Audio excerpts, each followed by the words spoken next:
Minha dor é perceber que apesar de termos feito tudo que fizemos, nós ainda somos os mesmos que vivemos. Ainda somos os mesmos que vivemos. Ainda somos os mesmos que vivemos. Somos nossos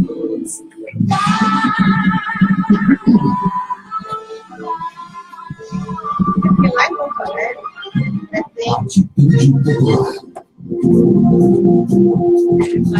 Olá, bom dia, boa tarde ou boa noite. Começa aqui na Atitude Popular, o programa dos movimentos sociais do Ceará. Democracia no ar. Com retransmissão pela Rádio Classista da Ficrace, Canudos FM 104,5 e Liberdade AM, com 1310 de Boa Viagem, Camponesa FM 95,7 de Crateús e FM 25 de Maio, 95,3 de Madalena. Formamos agora a Rede Cearense de Comunicação Popular para a transmissão das lutas e ideias dos movimentos sociais do Ceará. Democracia no Ar é um programa idealizado pelo movimento Democracia Participativa e estamos também ao vivo na fanpage Democracia Participativa CE no Facebook. Agradecemos também a página do Daniel Pio Bezerra, ao blog da Dilma, que está compartilhando o programa, e você que está fazendo o mesmo aí na sua página pessoal no Facebook. Obrigado, tá? Esse programa tem produção e conteúdo de Esdras Gomes, apresentação dela, Marina Valente, produção técnica e intervenções, comigo, Jonathan Neto, comentários de hoje, professora Sandra Helena. Temos o apoio cultural da AFBNB, Sintaf, Mova-se, Sinface, o Show Advogados Associados e Sindicato dos Bancários. 10h02. Está começando. Bom dia, Mariana. Bom dia, Jonathan Neto. Bom dia, você ouvinte. Bom dia a todos que estão compartilhando aí e curtindo via Facebook. Não deixe de mandar sua pergunta, seu questionamento, seu alô. Mande aqui pra gente, porque afinal de contas vocês também são comentaristas desse programa e a ajuda de vocês faz com que a gente leve a voz dos movimentos populares cada vez mais longe, para a gente furar um pouquinho essa grande mídia aí que vem contribuindo para um golpe no nosso país, um golpe contra a classe trabalhadora. A gente, no dia de hoje, já nesse ritmo de primeira segunda-feira, com o programa do ano, a gente começou na semana passada, mas essa primeira segunda-feira, já saúda a nossa comentarista aí, o poder feminino das nossas segundas-feiras. Salve! Como é que foi de ano? Preparando, né, para esse difícil ano que a gente tem pela frente. Estou sabendo que vai agora para Porto Alegre, vai lá acompanhar de perto. Fazer a correspondência aqui do Democracia. Beleza. Então, a gente está esperando aí a participação de todos vocês.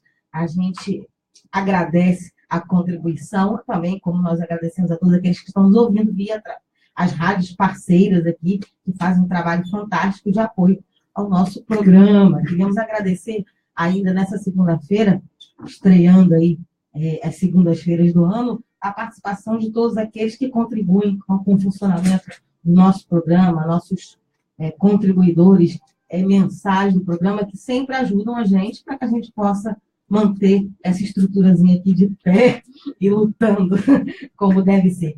No dia de hoje, nós vamos conversar com o Movimento dos Trabalhadores Sem Teto, o famoso MTST, né? Nós estamos aqui com o companheiro Fábio Rodrigues.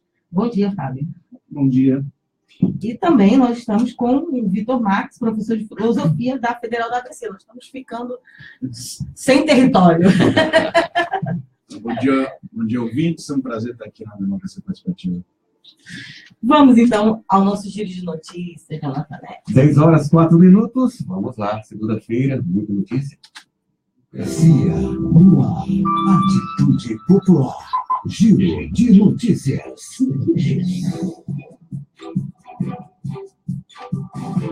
E acontece hoje o lançamento do Comitê Popular Estadual em Defesa da Democracia e o Direito de Lula ser candidato. Está acontecendo agora às 9h no Hotel Amuarama. É uma movimentação do Ceará em defesa aí da democracia, de uma eleição mais limpa, né, professora Sandra? Quer comentar alguma coisa dessa aqui, passando pelo giro de notícias? Quero, assim, se alguma coisa de legitimidade ainda resta, né, no nosso país, do ponto de vista das instituições, da institucionalidade, parece que ela passa necessariamente pela candidatura Lula. Quer dizer, nós afirmamos que estamos vivendo sob um golpe desde 2016, e se consolida a cassação da candidatura Lula através de uma condenação sem provas, isso tira, a meu ver, qualquer legitimidade das eleições que vem com o que ela já tem de problemático. Né? O que a gente vem repetindo constantemente aqui no programa não é questão de gostar do Lula, não gostar do Lula, ter achado ele um bom presidente, ter achado ele um péssimo presidente, achar que ele deve ou não votar nele na próxima eleição, mas é uma questão de que nós temos um golpe em andamento no nosso país e a gente não pode abrir mão do direito de defesa de qualquer ser humano. É a mesma coisa do ponto de vista do golpe que depois Dilma. Quer dizer, mas a Dilma governou assim, governou assado, foi boa, não foi boa, foi hábil, não foi hábil. Bom, mas todos os mandatários, né, são passíveis de crítica, erram, e isso não significa que eles devam ser depostos, né? E nem queimados em praça pública, né? Vamos lá, a próxima notícia. De notícias. O Sindicato dos Trabalhadores Metalúrgicos de Pernambuco bloqueou as vias de acesso ao estaleiro Atlântico Sul para protestar contra abusos cometidos contra os trabalhadores e trabalhadoras. Além de não ter dado reajuste do ticket acordado na campanha salarial desde setembro, a gestão tem cometido assédio moral, feito vista grossa a acidentes de trabalho constantes, demitido pessoas doentes sem o mínimo de assistência, assim como as pessoas que estão prestes a se aposentar. O Sindimetal PE não vai permitir que a categoria seja humilhada e desvalorizada. Boa luta aos metalúrgicos de Pernambuco. Atitude Popular. Giro de notícias. A Associação dos Funcionários do BNB, a FBNB, participa com novas sugestões de atividades da Comissão Legislativa Participativa da Câmara Federal. No total de 6 sugestões que aguardam parecer do relator da comissão para os devidos encaminhamentos. Em outubro de 2017, a FBNB foi uma das entidades a receber o prêmio Selo Legislação Participativa concedido pela CLP pela atuação e sugestões apresentadas e aprovadas durante o ano de 2016. De notícias. Delegações de sindicalistas de vários países vão se somar aos milhares de manifestantes brasileiros na vigília em apoio ao ex-presidente Lula, que vai acontecer no próximo dia 24 em Porto Alegre, data em que o Tribunal Regional Federal da 4ª Região, TRF4, julgará o recurso de Lula no processo referente ao caso do triplex do Guarujá, que fica localizado em São Paulo. As organizações mundiais de trabalhadores, como a Confederação Sindical Internacional, CSI, e a Industrial Global Union, Sindicato Mundial dos Trabalhadores na Indústria, estão intensificando a mobilização de suas entidades filiadas para a atividade, particularmente aquelas que ficam na América Latina. Esse foi o nosso giro de notícias. Agora são 10h08. Bom dia para você que está chegando agora. Seja bem-vindo. É o Democracia no Ar. Democracia no Ar. Marina? Opa! Surgiu nas periferias das grandes cidades em 1997, o Movimento dos Trabalhadores Sem Teto, o MTST, tem tido um grande papel na resistência ao golpe. O MTST, o Palteiro, se define como um movimento territorial dos trabalhadores. Para conversar sobre o movimento e o momento político do Brasil, estamos aqui com o Fábio Rodrigues, né? E também temos uma participação especial do professor de filosofia Vitor Marques, da Federal do ABC. Nós já temos aqui, inclusive, várias participações dos ouvintes, eu já vou começar com elas, né? Souza Júnior está aqui dizendo, estou indo agora para Amaruarama. Amaruarama, mora no hotel. É o hotel. Darei notícias sobre as atividades aprovadas. Um grande abraço a todos e a todos os participantes do Democracia no Ar. E a Clara Quevilha diz, Fábio Rodrigues me representa. Abraços, companheiro. Temos uma fã aqui do Fábio. Acho que é sempre importante, a gente sempre faz isso, explicar para as pessoas o que são os movimentos, né? Porque às vezes a gente fica repetindo as siglas, né, a existência delas, e muitas vezes as pessoas até tiram o senso comum sobre eles, os seus próprios os preconceitos que são criados e introduzidos para elas, sem nem ao menos entender como é que funciona, qual a estrutura, para que ele existe. Então, eu queria que você apresentasse para a gente o MTST, assim, quando a gente vai se explicando para alguém que nunca nem ouviu falar do movimento. Bom dia. A Clara é uma pessoa conhecida, colega da filosofia da UES, e acompanhando aí. Agradecer os ouvintes, agradecer o convite também, né? Acho que é a terceira vez que a gente está aqui. É sempre muito prazeroso, a gente fica muito feliz de receber o convite dos companheiros aqui do Democracia no Ar. Bom, o MTST foi um movimento que foi fundado em 97, né, como já foi falado, no intuito de dar uma resposta, né, a partir do final do século XX, uma iniciativa de militantes do MST no intuito de dar resposta ao déficit habitacional, né, o problema da moradia urbana, né, e de construir um instrumento, um movimento que fizesse a luta na cidade. Né, não havia esse instrumento, né, o MST tem a iniciativa de criar esse instrumento para a construção da luta urbana. No entanto, os militantes que vêm do MST, eles, por conta de todas as diferenças e das distinções da luta urbana e da luta rural, acabam retornando, né? E aí o MTST, a partir de 99 e 2000, começa a dar passos com as próprias pernas, com os próprios militantes. Só que é uma caminhada com muitas dificuldades, né? O movimento faz algumas ocupações na região metropolitana de São Paulo, né? Em Campinas faz a primeira ocupação, e no Rio de Janeiro tem uma iniciativa e faz uma ocupação lá. O movimento conseguia mobilizar muita gente. Em Campinas, uma das maiores ocupações da América Latina, 6 mil famílias. No entanto, ele não conseguia organizar militantes a partir dessas ocupações, tinha essa dificuldade. Fazia a ocupação e não conseguia formar novos militantes. Né? Então, tinha essa dificuldade muito grande. Né? E aí, com o processo da luta, né, isso se consolida um método de organização das ocupações. Né? Desde já, o movimento é um movimento que faz ocupação e que luta pela moradia. Né? Faz ocupações nas periferias urbanas das cidades e faz ocupações de grandes latifúndios urbanos, né? De grandes áreas vazias nas periferias. Fazendo, por exemplo, ocupação em prédios e ocupações no intuito da luta pela moradia em prédios. Né? E nós também fazemos mobilização no intuito de alcance dessa pauta.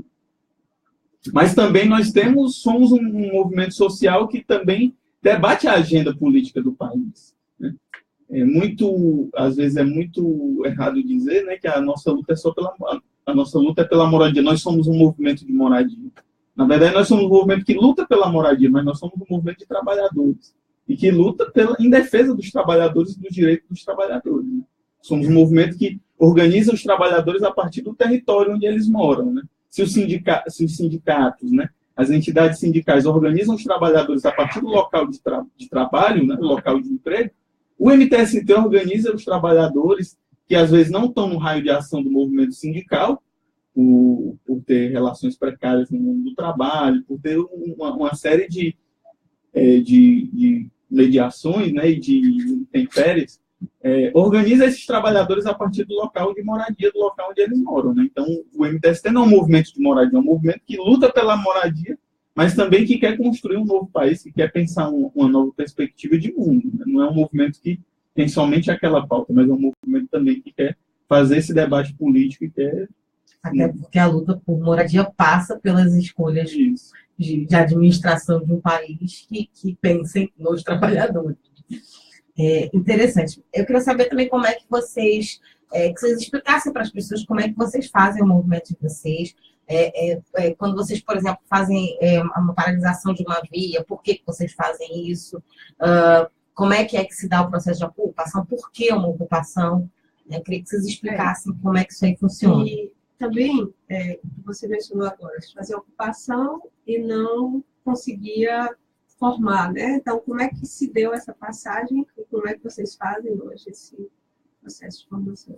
Bom, a gente ocupa grandes áreas de periferias das cidades, Porque nós entendemos que é lá onde a gente vai ter força para fazer movimento de massa, grandes lutas, né? Por exemplo, a ocupação em São Bernardo do Campo, né, que é um terreno que está há 25 anos desocupado lá, vazio, e nós ocupamos hoje uma ocupação que tem cerca de 8 mil famílias, né, uma ocupação significativa.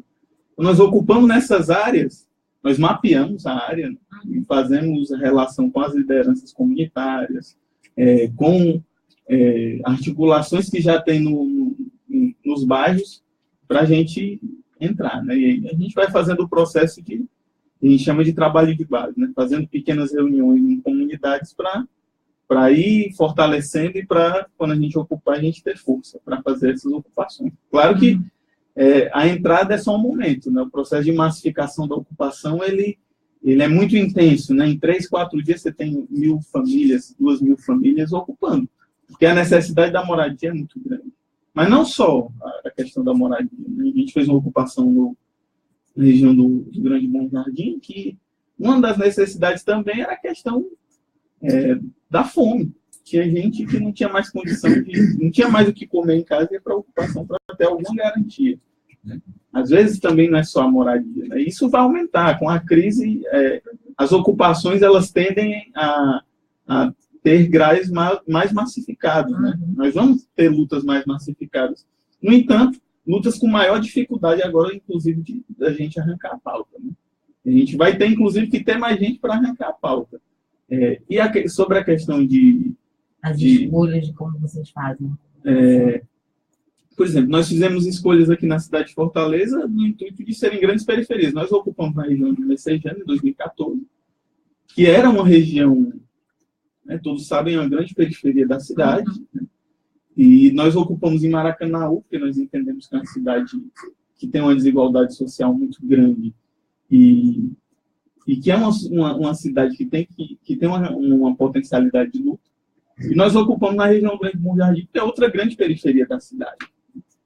E essa ocupação para nós aqui no Ceará, ela deu outro patamar na nossa luta, né? Porque nós conseguimos organizar cerca de 5, 6 mil famílias. Então, ela deu outro patamar na luta.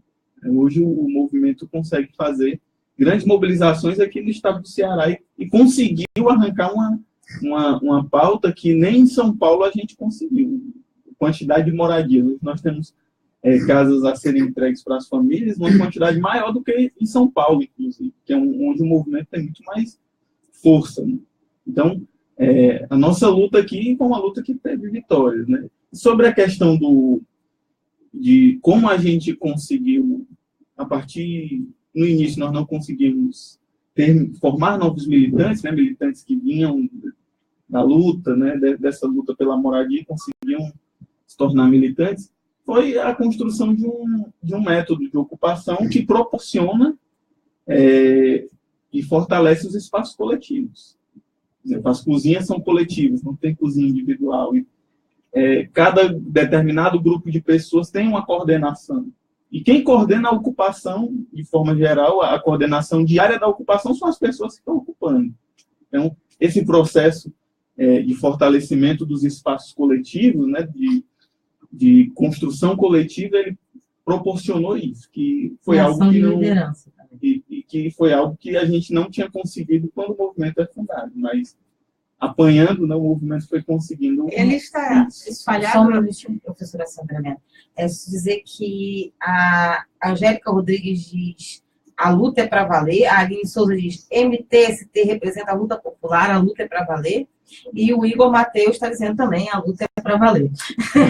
Todo mundo aqui com muita garra no MTST. E eu queria fazer para você uma outra pergunta sobre a questão do déficit habitacional.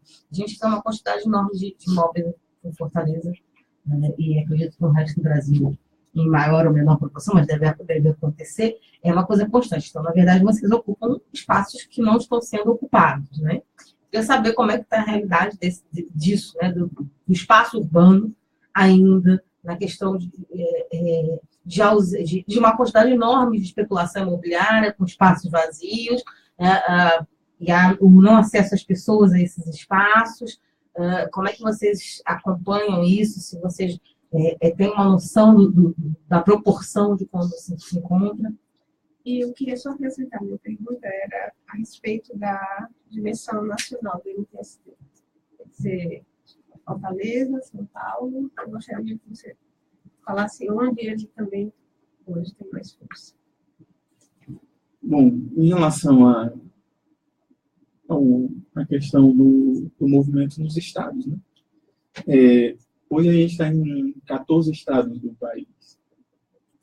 No Nordeste, nós estamos em Pernambuco, em Alagoas, em Sergipe, e estamos tentando construir na Paraíba. Na região Sudeste, nós temos São Paulo, Rio de Janeiro e Minas. Minas, nós construímos em Uberlândia, ainda não temos ocupação em Belo Horizonte. Na região Sul, nós estamos no Rio Grande do Sul e no Paraná. Então, e na região Centro-Oeste, estamos em Goiás e no Distrito Federal, que foi uma construção muito importante para a gente, por conta do enfrentamento e da própria luta pelas pautas nacionais, né, pela ocupação de ministérios, por todo esse processo de ocupação dos locais públicos e dos ministérios para a gente arrancar a nossa pauta. Então, foi muito importante a construção do MTST em Brasília. A gente está no Tocantins e estamos em Roraima. Então, a gente está em 14 estados do país, né? Alguns, e com as suas diversidades. O movimento tem suas diversidades do ponto de vista, claro, o método permanece, mas tem diversidade do ponto de vista não só do perfil da militância, mas também da própria forma de organização do movimento. Se distingue por conta das próprias diferenças regionais do país, né? A gente mora num país de dimensões continentais, então tem essas distinções. Sobre a questão do déficit, os últimos dados que saíram de que nós temos cerca de 6,9 milhões de pessoas sem casa no Brasil, sem teto. E nós vemos que o processo de especulação imobiliária ele só aumentou no último período. Mesmo com um programa habitacional nos anos dos governos Lula e Dilma, que se propõe, que foi importante, e que é importante, que a gente luta na defesa desse programa, que é o Minha Casa Minha Vida, mas que tentou, em certa medida, conciliar interesses distintos, né? Tirar do processo de crise imobiliária internacional as empreiteiras e de atender a demanda da moradia. Porque vale que se diga também, porque no Brasil é um dos únicos países onde subsidiou casa para pobre. Onde se teve recurso e se teve subsídio. Minha Casa Minha Vida não foi só um programa de financiamento. Ele subsidiou casas. Mas tem que se fazer a crítica desse aspecto, né? Que ainda tentou, de alguma forma, e que teve uma das suas finalidades garantir que as grandes empreiteiras e deixou muito a revelia das grandes empreiteiras. Né? Tanto é que as construções dos empreendimentos do Minha Casa Minha Vida Faixa 1 são em locais ainda afastados dos centros, dos locais de trabalho das pessoas. Mas nós achamos que essa política é importantíssima e nós temos que discutá-la. Tanto é que esse governo, a primeira coisa que ele fez foi suspender o Minha Casa Minha Vida. Mas, dentro do próprio Minha Casa Minha Vida, tinha uma modalidade que era uma modalidade para as entidades, para as associações, movimentos sociais, que era o Minha Casa Minha Vida Entidades. Que era um recurso, e que era uma parte muito pequena do recurso, que era menos de 1%, mas que era uma política importante que a gente queria e a nossa luta é que se amplie Minha Casa Minha Vida Entidades. Nós construímos Minha Casa Minha Vida Entidades em São Paulo, em Taboão da Serra, que é o condomínio João Cândido. Com o mesmo recurso do Minha Casa Minha Vida Empreiteiras, nós fizemos apartamentos com 68 metros quadrados, sendo que o do Empreiteiras, a faixa 1 é cerca de 48 metros quadrados. Aqui no Ceará, em São Paulo, é 40 metros, 38 metros quadrados. O mesmo recurso fazer por 68 metros quadrados, as torres com elevador e de 2 e 3 quartos os apartamentos. Os apartamentos do faixa 1 são todos com 2 quartos. E nós, em São Paulo, com o mesmo recurso, fizemos um apartamento de 68 metros, com 2 e 3 quartos e com elevador nas torres. Então, nós consideramos que tem o recurso, foi possível, né? O que se tem que debater, e o programa é importante, que se tem que debater, que tinha que se debater, que se tem que debater é o caráter do movimento, da política habitacional, que de alguma forma também fortaleceu o processo de especulação imobiliária.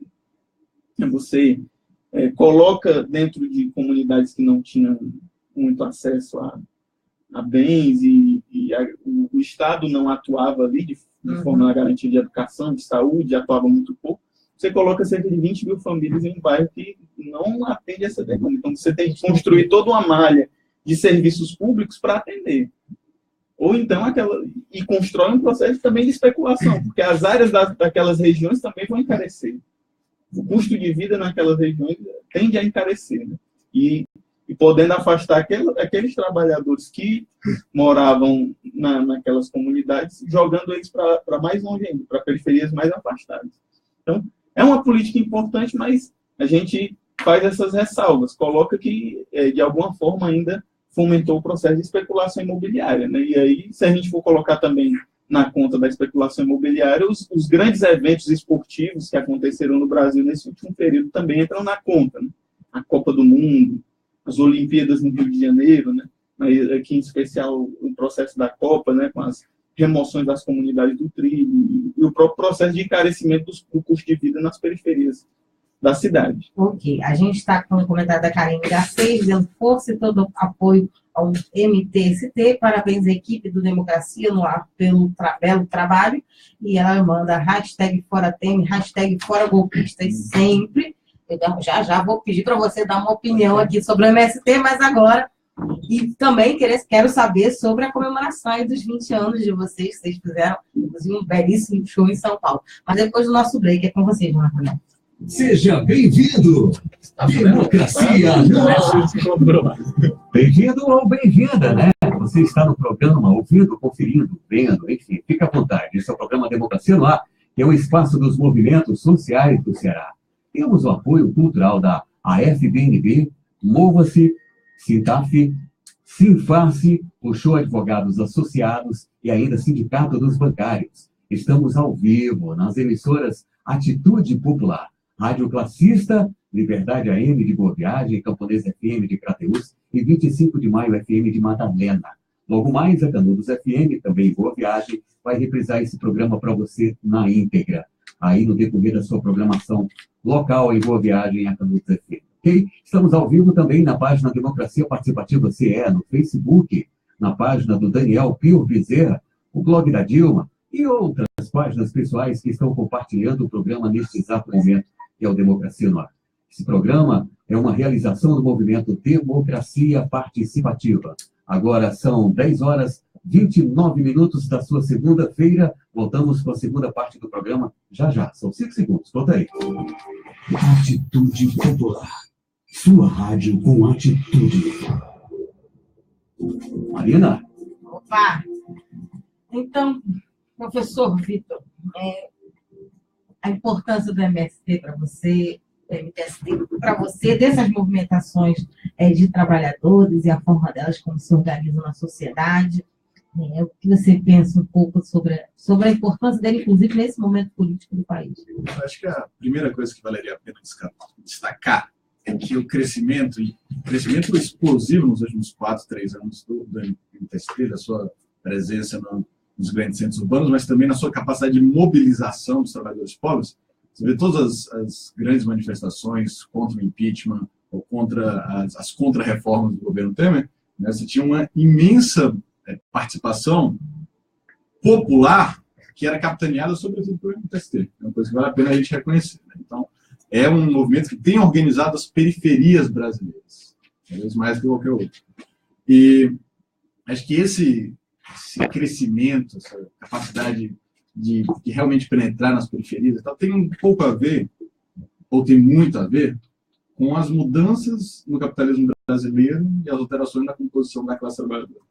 Por que eu digo isso? A gente estava comentando agora dessa grande ocupação em São Bernardo do Campo, né, que é onde inclusive eu dou aula na Universidade Federal da ABC, em São Bernardo. A gente tem feito várias atividades de solidariedade, constantemente tentando unir, conectar a academia, a universidade com a luta urbana, sobretudo lá nesse acampamento, que é uma ocupação com 8 mil famílias. Uma ocupação gigante. Eu acho que não tem na história do país uma ocupação organizada por um movimento de moradia, de outro povo por moradia, que seja dessa magnitude.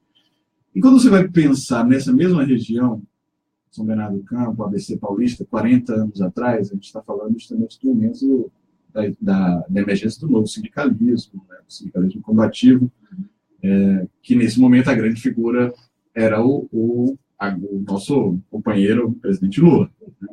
Mas nesse momento, o ABC era a região de maior densidade industrial do mundo. Era o lugar onde você mais encontrava operário em qualquer lugar do planeta. Então, não por acaso, a partir dali, brota uma organização potente de massas, né, que consegue canalizar os vários movimentos subalternos e tal, e conformam montam uma estrutura política, né, que é o Partido dos Trabalhadores. De lá para cá, nesses 40 anos, o que aconteceu com a sociedade brasileira? Ela se urbanizou aceleradamente, a gente saiu do campo, veio para a cidade, mas ela não se industrializou mais. Né? Ao contrário, você tem até no ponto de vista do emprego, você tem até uma desindustrialização. Né? Então, as cidades, os centros urbanos, ficaram bastante inchados, mas esse contingente não foi absorvido pela indústria. Né? Então, daí agora o caráter explosivo também das nossas periferias. E a necessidade de a gente encontrar formas de organizar a classe que não necessariamente é a forma sindical clássica, porque o emprego formal, inclusive, continua sob ataque. Né? Assim, hoje a gente vê os dados também, que os últimos empregos criados, praticamente nada com carteira assinada. Né? Então, como é que a gente lida com a classe trabalhadora, que ela é, sobretudo hoje, urbana, mas muito precarizada, uma boa parte não formalizada e a maior parte não está na indústria. Então, acho que o MTST mostra um pouco assim, uma experimentação, como organizar o povo, como organizar essa classe trabalhadora, a classe trabalhadora pobre da periferia, que tem uma outra relação com o mundo do trabalho. Professora Sandrina, eu queria até pegar esse gancho, que o professor Vitor trouxe, para a gente falar sobre isso, porque tem uma dificuldade de diálogo nesse momento com a classe trabalhadora de uma forma geral, por parte dos movimentos tradicionais, né? A gente viu que nós temos um perfil de trabalhador precariado crescente no país, né? Então, eu queria que você pudesse analisar se o MTST, se o MST são organizações que, de repente, por ter outros perfis, né, de mobilização, de estrutura, eles têm maior facilidade, podem ser o canal para esse maior diálogo. Isso tinha a ver com a outra pergunta que eu ia fazer ao Fábio. O que a gente tem visto, sobretudo a partir de 2014, quando se avolumaram, né, os ataques à institucionalidade, à classe trabalhadora, enfim, é uma espécie de abismo, um fosso que há entre, digamos assim, as lideranças políticas que, de certo modo, instaladas no poder, com todos os defeitos que a gente sabe, mas que fizeram avançar algumas conquistas, né? E essa mesma massa populacional que foi atingida, né? Que foi incluída ou que foi beneficiada, né? Fala-se muito disso, né? Que um dos ataques mais mesquinhos do discurso dessa direita bem culta é dizer que o Bolsa Família, por exemplo, foi apenas uma espécie de garantia de votos, né? Ao contrário, me parece que não houve politização alguma disso. Eu digo às vezes eu digo quem dera que tivesse sido, né? Que se tivesse realmente conseguido fazer isso, né? Dizer, olha, a Bolsa Família, o teu apartamento do Minha Casa Minha Vida, ou a tua bolsa do ProUni, ou esse sistema de acesso à universidade mais democrática, é a gente, viu? Olha aqui, é nós, aqui o nosso santinho aqui. Isso não foi feito, isso está claro, né? Inclusive, por conta de todas as pesquisas que mostram que, algumas delas, que a visão, sobretudo nas periferias dessa classe, que de certo modo teve algum ascenso, é de que isso foi uma conquista individual, uma conquista do esforço próprio, e que quem capitaliza isso, quem tem capitalizado isso vigorosamente são as igrejas, né? Em torno dessa ideia da teologia da prosperidade. Quando não é meritocracia, é Deus. Uma coisa ou outra. Então, nesse caso, assim, essa questão da politização, quer dizer, claro, eu estou brincando aqui dizendo que santinho do candidato, mas às vezes é necessário seja uma pessoa. É chato quando a gente fica refém, quando a conjuntura política nos torna refém de uma pessoa. Isso é terrível, né? Mas isso acontece. Não é uma questão de escolha nossa, não. Mas a politização das pessoas do ponto de vista da política, de que a política, o movimento social, atividade coletiva, junto, é que isso é que faz a vida, é que isso que transforma o mundo. Porque no nosso país, por conta da ditadura militar, e eu acho que o ciclo de redemocratização não conseguiu fazer frente a isso, o processo de criminalização da atividade política como um todo é permanente, é diuturno, é sem trégua, e ele conseguiu, quer dizer, vencer a dinâmica das lutas. A gente teve um momento ali muito bonito na redemocratização, e depois mesmo, acho que sobretudo no segundo governo Lula, né?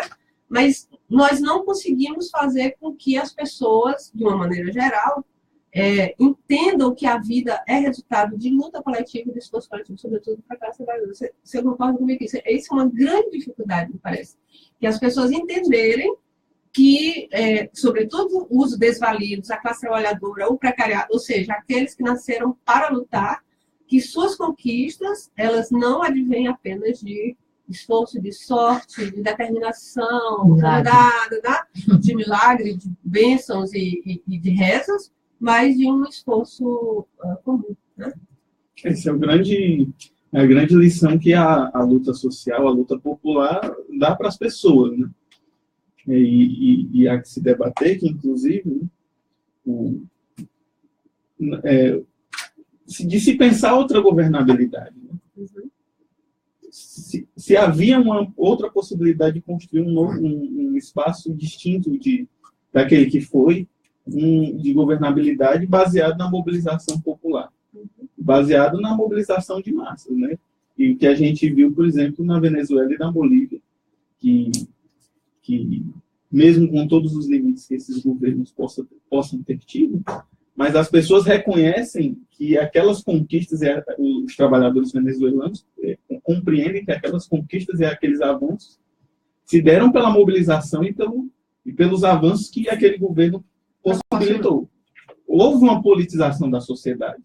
É incrível ver nos casos das pessoas mais pobres, as pessoas sabem da Constituição. Houve um processo de politização daquela sociedade. Seja a direita, seja a esquerda. Uhum. Aqui houve um processo de despolitização das massas. Né? O André Singer, né, tem um livro, As Contradições do Lulismo, que ele organizou, né, e ele escreveu um texto, ele faz um debate a respeito disso, né, que o lulismo ele foi despolitizador e desmobilizador das massas, né? Que ao mesmo tempo que proporcionou um conjunto de conquistas, mas ele não casou essas conquistas com a mobilização e com o processo de politização.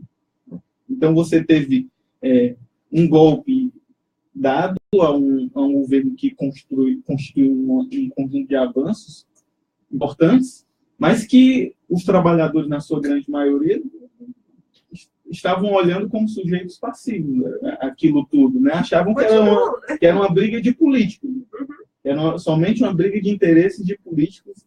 Então, acho que é importante a gente debater isso, né? Que se outra perspectiva de governabilidade era possível, né? Ou então, e também a gente pode fazer análise de outra maneira, né?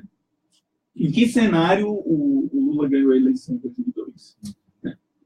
Havia em 1989 um ascenso da luta de massas no Brasil, em 89, isso é muito claro. O novo sindicalismo, o movimento sem terra, as comunidades eclesiais de base. Em 2002 é outro cenário. O movimento social brasileiro vem com um conjunto de derrotas. Eldorado dos Carajás, a simbólica greve dos petroleiros, que é uma derrota gigantesca em um dos sindicatos que era mais forte da política. E um enfraquecimento, inclusive, do PT, do ponto de vista de ser um partido enraizado nas suas bases. Né? Um partido que já era muito forte institucionalmente, mas tinha se enfraquecido de alguma forma do ponto de vista popular. Né? Era forte institucionalmente, mas tinha diminuído do ponto de vista das suas bases. Em 89 era o contrário, né? Era pequeno institucionalmente, mas do ponto de vista popular e de base era muito grande, era muito forte, era consolidado. E que foi uma experiência, e que é uma experiência importantíssima, né? Para fazer debate de reconstrução da esquerda, não dá para fazer esse tipo de debate sem passar pela história do PT, sem considerar a importância histórica dessa organização não só do ponto de vista da América Latina, do ponto de vista mundial. É importante a gente, que foi um campo muito mais amplo que o próprio PT, que se organizou em torno daquilo que se alcunhou de projeto democrático popular. Né? Então, acho que é importante a gente avaliar esse processo do lulopetismo nessas duas... E quando você fala isso, toda vez que eu vejo alguém fazendo análise, eu levo uma coisa disso, poxa, foi tão pouco, já chegou enfraquecido do ponto de vista disso, é isso, aquilo, e você vê com tão pouco, e em tão pouco tempo, conseguiu-se fazer tanto para as pessoas que nada tinham, sobretudo. Né? Eu acho impressionante como, dentro dos setores da esquerda, Fábio, e aí eu vou te fazer uma pergunta nessa direção, sobretudo essa esquerda que se coloca como pós-PT, já anuncia o pós-petismo, acabou, e meio, às vezes tentando, inclusive, passar por cima, contornar isso que você disse que é incontornável, que eu concordo plenamente, acentua os defeitos dessa chegada ao poder, desse tipo de governabilidade que se deu, né? Em detrimento desses avanços que foram tão significativos e que agora a gente percebe claramente que tudo foi embora, né? E aí, dentro disso, eu queria que você comentasse um pouco, aí o Vitor pode fazer alguma outra pergunta. Só um minutinho, a gente já está nos 10 minutos finais do programa. Agora, 10 minutos finais já. São 11h43. Por aí. 43. Então, falo, 20 minutos finais. A Alaine Souza está falando MTST, de novo, representa a luta popular, a luta é para valer. Ela mandou 2 vezes, a gente lê as 2 vezes que ela mandou, porque ela está empolgada aqui. Então, pensar um pouco, quando você diz se outra governabilidade era possível, eu acho que agora a nossa tarefa é justamente de reconstruir esse momento. E essa reconstrução passa, por exemplo, nesse mês, né? Pela luta em torno do direito de Lula anticandidato, mas não só. Né? Evidentemente que isso é uma batalha agora, né? Da conjuntura. Mas ela passa por uma unidade do campo progressista em torno de uma pauta comum para o país.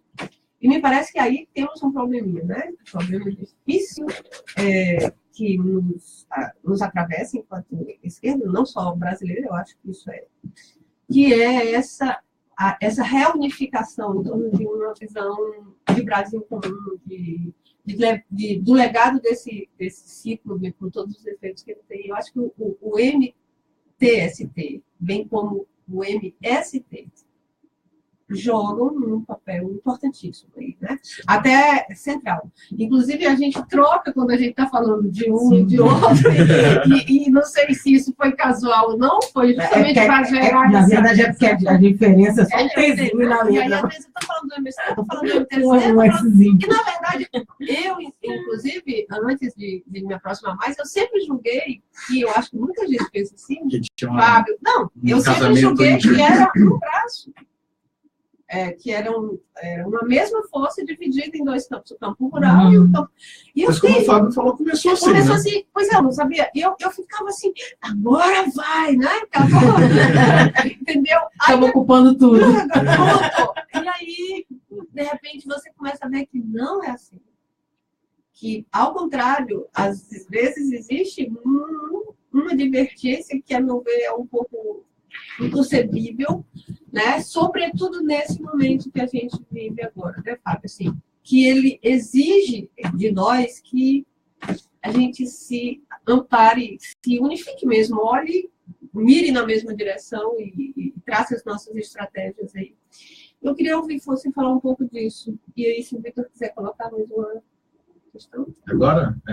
Assim, para ele tomar... Eu acho que a conversa também entrou num caminho interessante, que é fazer uma avaliação do que foi o ciclo petista, digamos assim. Então, eu trouxe já a minha primeira intervenção nesse sentido, para a gente perceber o que está acontecendo no Brasil, no ano de 1977, 78, ou seja, há 40 anos atrás, quando o estava surgindo, e a partir do surgimento do PT, como isso deu uma liga, uma diversidade imensa de movimentos urbanos e rurais.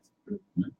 E a potência do PT foi justamente conseguir canalizar no sentido comum toda essa energia emancipatória, essa energia militante que estava vindo com o processo da redemocratização, né, da anistia, a década de 80, a formação da CUT, a formação do MST, uma efervescência que desemboca na participação popular na Constituinte, né, e que o último grande momento é talvez ali a eleição presidencial, mais tarde a deposição do Collor. Então, acho que é bom a gente revisitar e aprender um pouco algumas lições desse ciclo. Mas eu acho que também tem algumas novidades, digamos assim. Né? Eu queria aproveitar, talvez, aqui a minha última intervenção para trazer duas novidades. Acho que uma das primeiras novidades é a questão urbana. Então, nós vivemos, chamo de novo a atenção aquele ponto que eu mencionava. Nós vivemos uma sociedade urbana, não industrial. O que isso significa para pensar a política? Porque uma política, digamos assim, materialista, a gente pensa a partir das condições reais existentes na sociedade. Nós temos isso na sociedade urbana, não industrial. O que isso significa do ponto de vista da organização, do ponto de vista da composição de classe? E acho que a cidade tem adotado uma centralidade, inclusive no discurso militante, nas formas da... Né, a gente tem visto quantas discussões a gente tem visto em torno do direito à cidade, mobilidade urbana, a questão da passagem do ônibus, de transporte público. A questão ambiental das cidades. A questão ambiental das cidades. Então, o ecossistema das cidades, isso eu acho que é uma pauta, assim, tem uma potência imensa, né? Ela mobiliza. E acho que a juventude também está muito interessada sobre a questão das cidades, até o crescimento do carnaval de rua no Brasil nos últimos anos mostra isso, as pessoas querem reocupar os espaços públicos, as praças, as ruas. Então, acho que a questão da cidade é importante e coloca o MTST também numa posição muito importante, já que é um movimento urbano e que, de uma forma ou de outra, lida com o direito à cidade, para além apenas da questão da moradia. A segunda coisa que eu gostaria de trazer, e alguém já mencionou um pouco Deus e tal, a gente está falando da meritocracia, né? Eu acho que tem uma diferença grande desse outro ciclo, que era a importância, a capilaridade, a capacidade de mobilização e organização da igreja progressista no final da década de 70. O cristianismo popular foi uma das fontes do PT, né, e era justamente uma coisa que dava liga, né, essas pastorais, né, comunidades eclesiais de base, a teologia da libertação, como isso foi importante para a própria conformação do MST. Né? E acho que hoje não temos isso. Né? Sem isso, do outro lado. Nós não temos isso. No entanto, o nosso povo continua cristão. Acho que, do ponto de vista da esquerda, eu me colocaria do ponto de vista da esquerda comunista, a qual eu me filio e reivindico, não existe como nós não fazermos um diálogo com o cristianismo. Eu acho que o cristianismo tem tendências próprias subversivas que devem ser aproveitadas ao invés de afastadas. O cristianismo foi, na sua origem, um movimento proletário. E uma coisa que o Boulos, do coordenador do MTST, sempre fala, bom, 80% da nossa base é pentecostal, é evangélica, a gente tem que tratar, a gente não pode afastar essas pessoas, a gente tem que acolhê-las e trabalhar com elas do jeito que elas são, não querer mudar a cabeça delas em termos religiosos. Então, o que significa hoje trabalhar politicamente o cristianismo também? Isso aparece nas ocupações? Como é que a gente podia pensar isso? Já que a gente não tem mais essa igreja popular progressista. Eu queria, agora sim, nós agora realmente estamos 10 minutos finais, usando o celular da professora Sandra, está melhor do que o meu. Então, vou emendar a terceira pergunta, porque vai ficar aí a bola contigo mesmo, não tem jeito ela voltar para cá. Que é você falar das comemorações também dos 20 anos, né? Que foi... Use bem esses 10 minutos. Bom, em relação ao debate a respeito da unidade da esquerda, né? O Guilherme Boulos deu uma entrevista agora essa semana para a Carta Capital, né? E colocou, e aí a nossa posição, e que tem sido a nossa posição, que a esquerda tem que ter unidade na defesa da democracia. Nós estamos hoje, às vezes é banal, a gente acha que a gente que é de esquerda não pode ser contra a democracia. Mesmo essa limitada democracia que nós vivemos no Brasil. Né? E colocando isso que nós vamos estar no dia 24 em Porto Alegre, na defesa da democracia e do direito de defesa do Lula. Né? Que quem não acha que essa ponte da condenação do Lula não vai se abrir com o resto do conjunto da esquerda, está com análise fadada. A partir do momento, e ainda o Lula representa, com todas as críticas, a principal liderança popular desse país. Então, prender o Lula, condenar o Lula, torná-lo inelegível, é um passo para prender e para sem defesa e para criminalizar ainda mais os movimentos sociais, a direção dos movimentos sociais. Isso tende a se ampliar. Então, nós temos que ter unidade.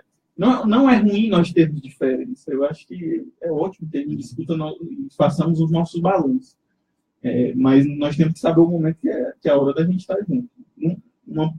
Durante muito tempo da história, a esquerda brasileira, e aqui falando, colocou sempre o que diferenciava, o que nos diferenciava, e nunca colocava o que a gente tinha em comum. Né? Eu acho que esse momento é para a gente colocar o que a gente tem em comum e ir para a rua. Se é a defesa da democracia nesse momento, que a gente vá para a rua para defender a democracia. Quem faça críticas ao Lula, que vai em defesa da democracia, em defesa do Lula ter direito à defesa, que vai ter uma condenação, que é uma condenação sem qualquer prova, de um juiz aventureiro, de uma pressão midiática em torno disso, e que vai se abrir para o conjunto da esquerda, das lideranças dos movimentos sociais. Então, nossa posição é muito clara e é pública sobre isso. Nós fomos contra o golpe e nós achamos que isso é mais um passo na consolidação do programa golpista, da ditadura da toga, da ditadura do judiciário. É muito ruim também a gente colocar confiança demais nesse poder que é tão blindado. Né? A gente sabe que tem seus acordos, que tem seus conchavos. Né? É importante a gente colocar que a nossa posição é pública em defesa da democracia e contra a prisão e a condenação do ex-presidente Lula. Né? E em relação a essa discussão, nós temos acordo e nós temos diferença. Nós fomos um setor crítico ao governo. Nós fizemos luta. Mas isso não quer dizer que a gente vai ser irresponsável. Isso não quer dizer que nós vamos ser irresponsáveis de achar que isso é jogo jogado, ou, como dizem alguns, disputa entre burgueses. Isso não é. Isso é uma disputa muito maior do que isso. E que o debate do golpe era uma questão muito maior do que disputas políticas pequenas. Era a disputa de um programa que está se efetivando hoje. Então, é importante estar na rua. Né? E a condenação do Lula e a prisão do Lula é o passo de desmoralização das esquerdas e de consolidação do golpe. Então, a gente é radicalmente contra e vamos estar nas ruas dia 24 e vamos estar em Porto Alegre. A nossa posição é pública em relação a isso. Né?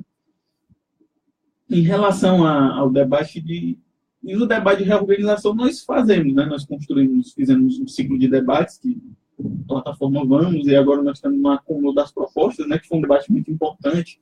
A plataforma online que a gente criou teve mais de 100 mil pessoas que tiveram acesso e proporam, então isso foi muito importante no debate de reorganização da esquerda. Né? E que debater não é ruim, nem é o sectarismo. A gente tem que... O sectarismo não pode ser cultuado, nem pode ser louvado. O sectarismo é uma coisa ruim que é danoso para a esquerda. Então, falando agora das comemorações dos 20 anos, aquele show do Caetano que aconteceu na comemoração dos 20 anos era para ter acontecido em São Bernardo do Campo, né? E a juíza, a pedido do prefeito de São Bernardo, que aliás é um tucano e que tem dificultado demais, né? Qualquer negociação... Aliás, nós estamos criando uma ordem de prefeitos nesse país que daqui a pouco não deixa a gente nem sair na rua. Né? Que é um prefeito e que aquela ocupação teve uma série de dificuldades, né? E enfrentamentos diários, porque tem gente que mora ali ao redor que não aceita a ocupação e que fez um movimento contra as invasões e que deu tiro em ocupante. E o prefeito tem criado toda a dificuldade possível para ter qualquer avanço na pauta daquelas famílias. Né? Era para ter acontecido lá, a juíza baixou uma liminar desautorizando, e aconteceu, para o azar dela, aconteceu na nossa comemoração de 20 anos, com mais de 40 mil pessoas. Né? Ali foi, no fim de semana, a militância do MTST acumulou uma série de debates no seu encontro nacional, e ali foi a atividade de comemoração dos 20 anos, né? E que não foi só o Caetano, que esteve lá, né? Muitos artistas, figuras públicas. Então, foi uma atividade muito importante, significativa e que nos deixou muito contentes, né? Que a nossa luta, ela foi para além da gente, né? Muito... Às vezes, a esquerda tem um vício de falar só para convertido. Né? Então, nós temos que ampliar o nosso discurso e falar para os que não estão convertidos. E aí eu chego no que o Vitor colocou, né? Que é a questão das igrejas evangélicas. O movimento das igrejas evangélicas progressistas vai surgir, vai explodir. Agora, terá sorte, tomara que sejamos nós que estejamos discutindo com eles. Porque vai surgir, tem uma juventude evangélica aqui que é carente desses debates. Tem a senhorinha que está na ocupação que quer debater, mas nós temos que ter método para debater com essas pessoas. Não vai ser escrachando, fazendo... Né? Tem que dar tempo ao tempo. Mas que essas pessoas têm disposição para a luta, elas têm. E elas são trabalhadoras. A igreja evangélica tomou muita gente e aprendeu com a esquerda. Que é de chegar lá, entender a demanda do povo e de fazer trabalho de base, de evangelizar. Isso, ela faz o que a esquerda deixou de fazer. A partir do momento que a esquerda deixa de fazer isso, se não se tem vácuo na política, não se tem espaço vazio. Então, eles tomaram esse espaço. E de que forma nós vamos construir isso? Nós temos que construir isso, porque senão a gente vai se perder no meio do caminho, porque a grande maioria dos trabalhadores nas periferias hoje são evangélicos. De que modo a gente vai debater isso? São evangélicos, jovens, negros. Sua grande maioria. Né? Vai explodir. Eu sou otimista com isso, que vai surgir e quiçá que a gente esteja junto com esses companheiros. Que há disposição, sim, para a luta e que a crise vai proporcionar que eles possam ir ainda mais para a luta. Então, eu acho que os evangélicos aí podem ser uma parte importante desse debate de reorganização da esquerda, do setor evangélico progressista, que aí já tem aparecido, inclusive, algumas figuras, né? O pastor Henrique Vieira, Ariovaldo Ramos, né? Aqui o Jameson e tal, tem sido algumas figuras que têm feito o debate e que têm tido muito apelo. Por exemplo, os vídeos do Henrique Vieira no Mídia Ninja tem mais visualização do que os vídeos do Guilherme Boulos na Mídia Ninja.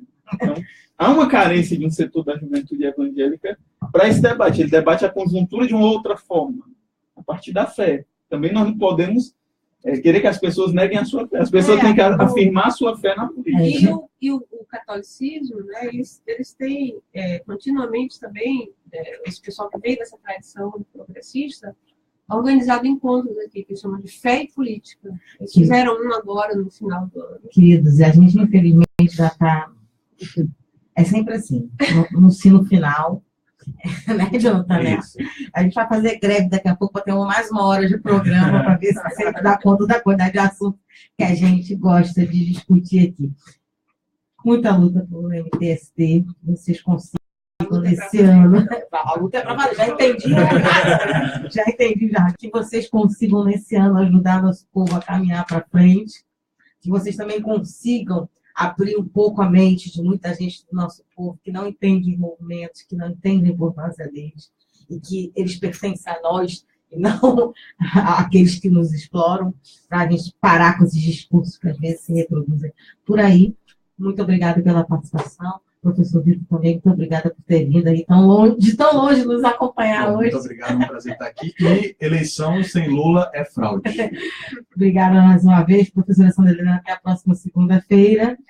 E a vocês, meus queridos ouvintes, Core, a gente aguarda vocês amanhã com mais um programa aqui, Democracia no Ar, com você, Jonathan Ness. Democracia no Ar. É isso, acabamos de ouvir e de conferir o programa Democracia no Ar, que é o programa dos movimentos sociais do Ceará. Temos o apoio cultural da AFBNB, CITAF, CIFACE, Mova-se, Oxô Advogados Associados e Sindicato dos Bancários. Apresentação Marina Valente, produção Esdras Gomes, locução técnica comigo, Jonathan Neto, comentários de hoje com a professora Sandra Helena. Agradecemos as nossas parceiras, a Rádio Classista, Canudos FM, Liberdade AM, Camponesa FM, 25 de Maio FM. Ainda ao blog da Dilma, ao Daniel Pio Bezerra, páginas do Facebook, e você também que compartilhou esse belo programa de hoje aí na sua página pessoal no Facebook. A todos, a todas, muito obrigado. Sendo assim, te convido amanhã, a partir das 10 horas da manhã, uma nova edição do programa Democracia no Ar. Fechado? Então a gente se fala. Bom dia, boa tarde ou boa noite. Até lá. Democracia no ar. Atitude Popular. Sua